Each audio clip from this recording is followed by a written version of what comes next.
BSR breaking. So ప్రస్తుతం చూసుకున్నట్లయితే రీసెంట్గా చూసుకుంటే కవిత బీసీలకి నేను చేయడం వల్లనే బీసీలకు రిజర్వేషన్ ఇచ్చారనేసి ఒక పార్టీ లాగైతే చేసుకుంది. కానీ దానికి ఇప్పుడు మాత్రం బీసీలకి రిజర్వేషన్ ఇవ్వకపోతే నేను నిరాహార దీక్ష చేస్తాననేసి అంటున్నారు. సో దానికి మనతో ఉన్న ఫిషరీస్ చైర్మన్ మెట్టు సాయి కుమార్ గారిని అడిగి తెలుసుకుందాం. సార్ నమస్తే సార్. నమస్తే అమ్మా.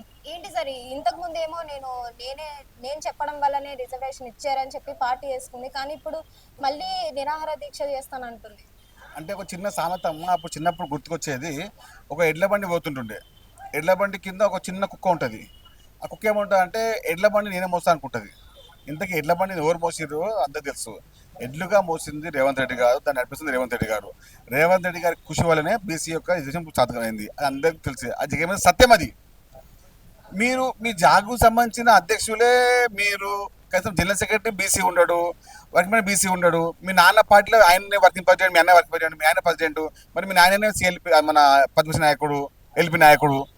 మరి బీసీలు మీకు పాత్ర ఎక్కడి? బీసీలకు మీకే సంబంధము? బీసీల ద్వారా మీకెందుకు?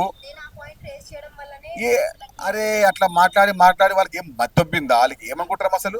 కవిత గారికి మెదడులో చిప్పు దొబ్బింది, వారి స్టోరేజ్ ఎక్కువైంది కాబట్టి ఏదో మాట్లాడుతున్నారు.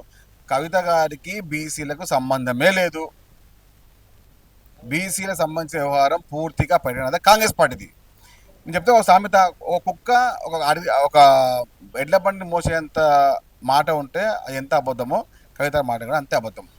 రేవంత్ రెడ్డి గారి యొక్క సాధికత వల్ల, రాహుల్ గాంధీ యొక్క లక్ష్యం వల్ల, వారి యొక్క సూచన వల్ల, వారి యొక్క నేపథ్యం వల్లనే ఇప్పుడు తెలంగాణలో 42% బీసీ సాధ్యమవుతుంది.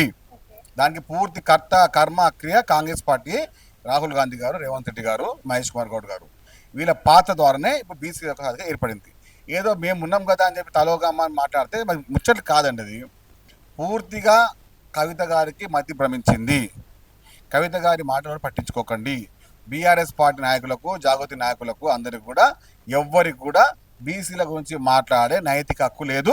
వారికి మాట్లాడే కూడా వాళ్ళ అర్హత కానే కాదు. కాంగ్రెస్ బీసీలకి అన్యాయం చేస్తుంది, బీసీలకి శ్రీరామ రక్షగా బీఆర్ఎస్ పార్టీ ఉంటుంది అనేసి నేనేమంటున్నా అదే అంటారమ్మా. ఇప్పుడు శ్రీరామ రక్ష ఉన్న కాంగ్రెస్ పార్టీ ఉంది కాబట్టే ఒక బీసీ ఒక పీసీసీ అధ్యక్షుడు పనిచేస్తున్నాడు. మీ పార్టీ అధ్యక్షులు ఎవరు చెప్పండి, మీ పార్టీ ఎల్పి నాయకులు ఎవరు చెప్పండి, మీ పార్టీ యొక్క వర్క్ పైన ఎవరు చెప్పండి. బీఆర్ఎస్ పార్టీ ఎవరు బీసీయా? కేసీఆర్ బీసీయా? మరి కేటీఆర్ బీసీయా? కానీ మహేష్ కుమార్ గౌడ్ గారు బీసీ. ఒక పార్టీ కాంగ్రెస్ పార్టీ అధికారంలో పార్టీకి రాష్ట్ర పీసీ అధ్యక్షుడు. ఇది నిజమా కాదా అది తెలుసుకోండి. చిల్లర మాట్లాడే ముందు, ఏదో మాట్లాడే ముందు కొంచెం తెలివిగా మాట్లాడండి, తెలుసుకొని మాట్లాడండి. బీసీల గురించి మాట్లాడే నైతిక హక్కు బీజేపీకి లేదు, బీఆర్ఎస్కి లేదు, జాగృతికి అంత కూడా లేదు.